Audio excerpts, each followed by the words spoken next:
That's all this was me just wanting to document the journey.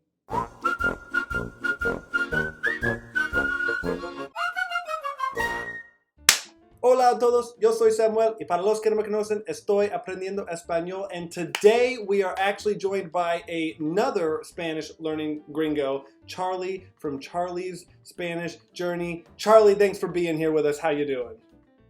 I'm doing good. Thanks, Sam. Good to be here. Well, great to have you. I know we probably connected, what, a year and a half ago, thanks to the power of the internet? Yeah, you were one of the first YouTube videos I ever saw about someone who was learning Spanish, and you had just gotten to that 24-hour speaking Spanish challenge. To those of you who have not come across Charlie yet on YouTube, Charlie has set out to document pretty much his entire journey learning Spanish using all sorts of different resources and dealing with dyslexia while he does it. He's been super consistent, and it's crazy to go back and watch a couple of his first videos and then some of his most recent videos. And so I guess, Charlie, my first question to you now is, why Spanish? Oh, well, so my father was from Honduras. I never learned to speak Spanish when I was a kid. So I have Spanish speakers. Half of my family was. I'm not super close to that side of my family.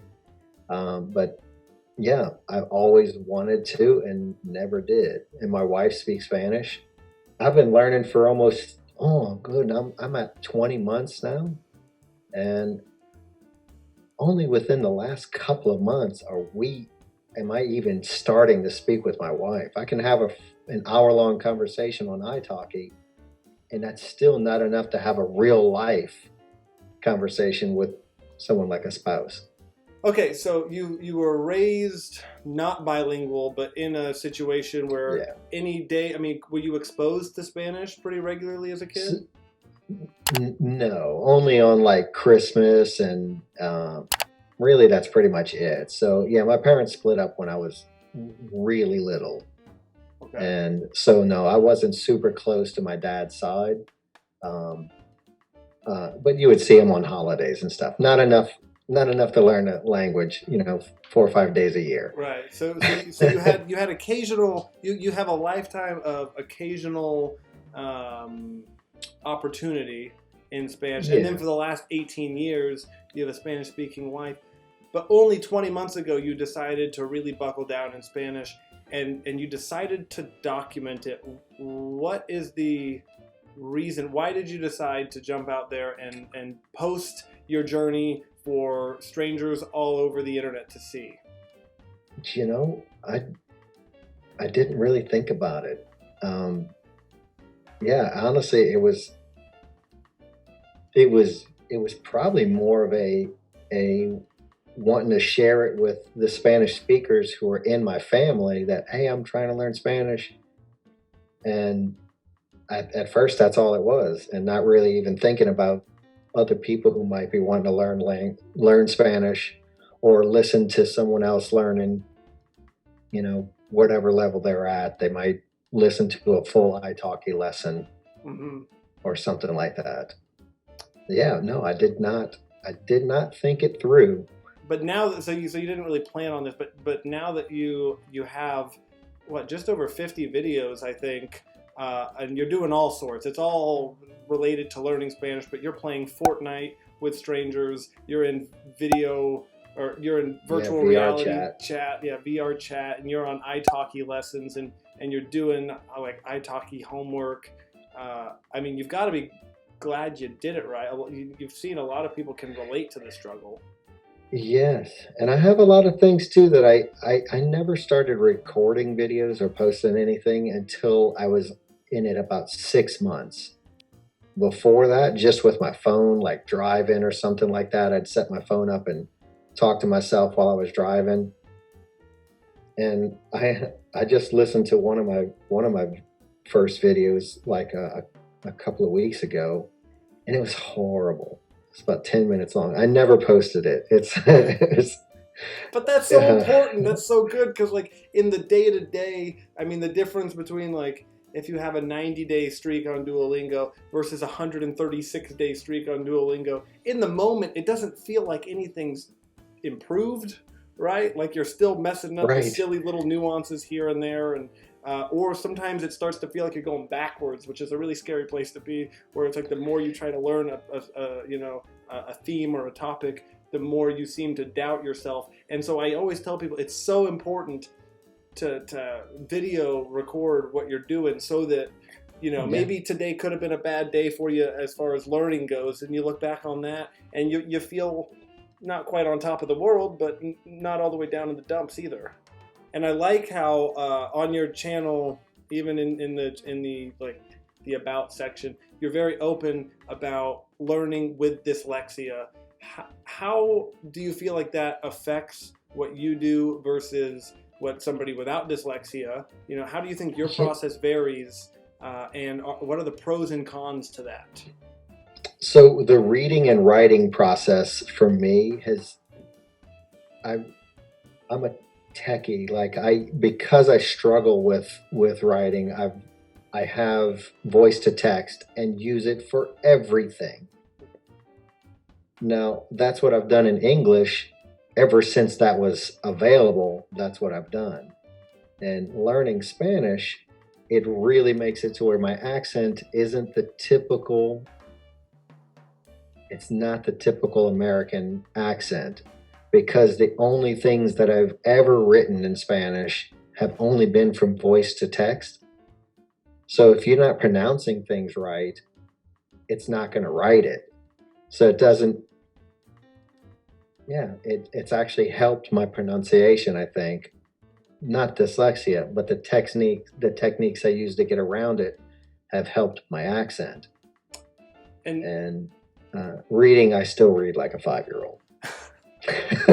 Well, but that's another big thing. I know that when it comes to learning a foreign language, speaking typically comes last. A lot of people, when it comes to reading it, you can identify a picture of a horse before you can draw a picture of a horse. And so reading it comes first, and then you start to understand what's being spoken, but only last do you really get the confidence to repeat what you've heard so many times. So I think that's a major plus if you've been utilizing that technology, is that it got you speaking from day one. Okay, so I know I just mentioned you've done a lot. I mean, again, Fortnite or VR chat and italki lessons. Right now, you're about a year and a half in. Is that right? So now I'm 20 months in. I started September 2019. Okay, so you're closing in on 2 years.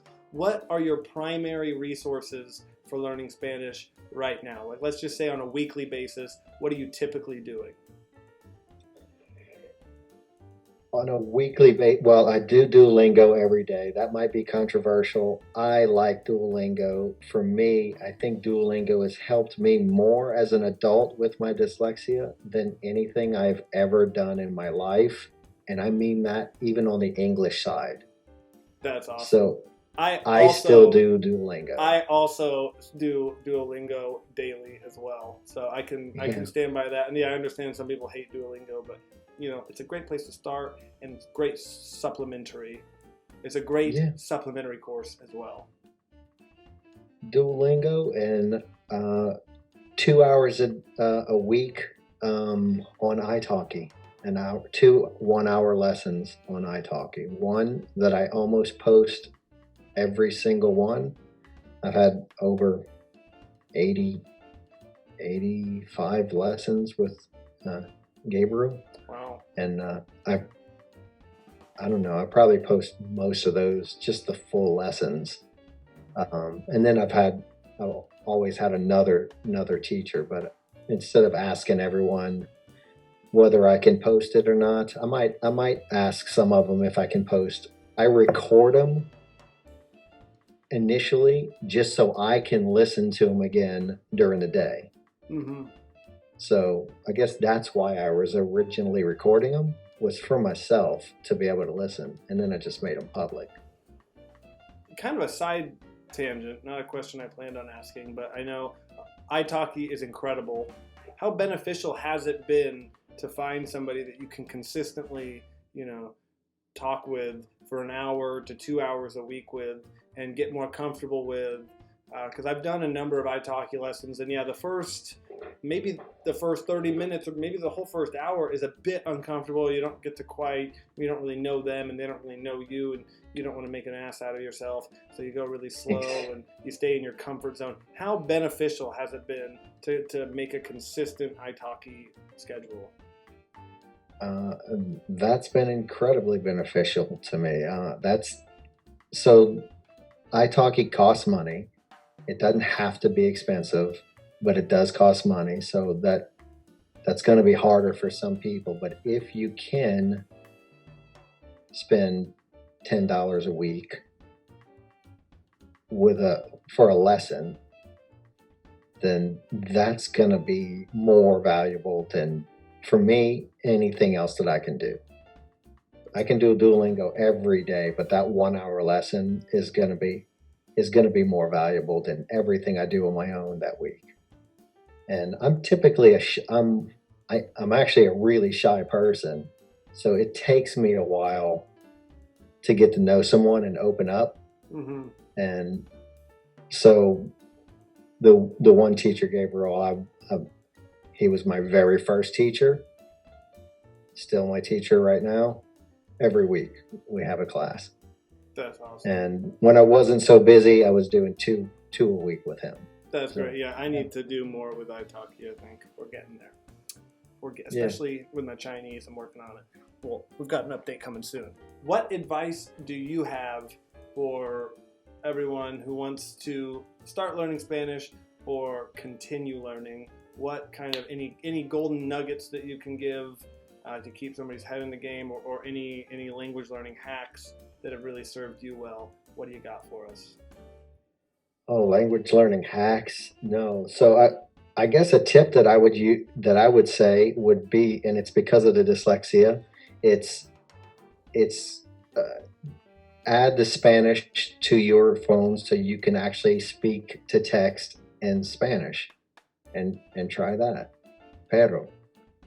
And instead of pero. Exactly. Yeah. And then you have to say it, because if you start saying it wrong, then it's not gonna text what you want it to text. Yeah. And Pero. Charlie, thanks for joining us, everybody. Yeah, be sure to go follow Charlie's journey. I'll leave his info in the description below. And while you're down there, go ahead and leave us a comment. Let myself or Charlie know, what is your biggest struggle when it comes to learning Spanish. If we have any sort of advice, we'll be sure to comment on that and try to help you out. Go learn something new, and we'll see you next time. Adios, ciao, nos vemos.